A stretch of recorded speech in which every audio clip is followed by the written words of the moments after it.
We have a moral and we have a legal obligation. We've a legal obligation, we've spoken about that earlier on. We have international obligations, but we have those moral obligations as well. We have, I suppose, a moral and legal obligation. We have a legal and moral obligation. We have international obligations under international law. So there's a legal obligation on us. We are legally obliged under international law. The state has a moral and legal obligation in line with our international obligations, And we have international obligations. Our international obligations. People are eligible to seek international protection here. That is our legal obligation. Responding to our legal obligations. We have a moral and legal obligation, and rightly so. We have an international, a legal and a moral obligation, not just because it is our international obligation to do so. The legal obligations that we have as a state. And we have a moral and legal obligation. We have a legal and moral obligation. We have international obligations. And we've heard our international obligations and we've signed up to those, and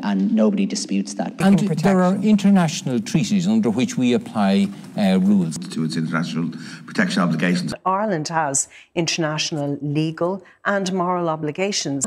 And we have international legal obligations. We have a legal, moral and cultural obligation. We are not meeting our international obligations. We are not meeting our international obligations. To meet our international obligations, Ireland has not only an international legal obligation, but we also have a moral obligation. And have to be processed and have legal obligations to do that. And again, we have international legal obligations. Our international obligations. Rising to our moral obligations. Of course you have an obligation to afford international protection. We all know that.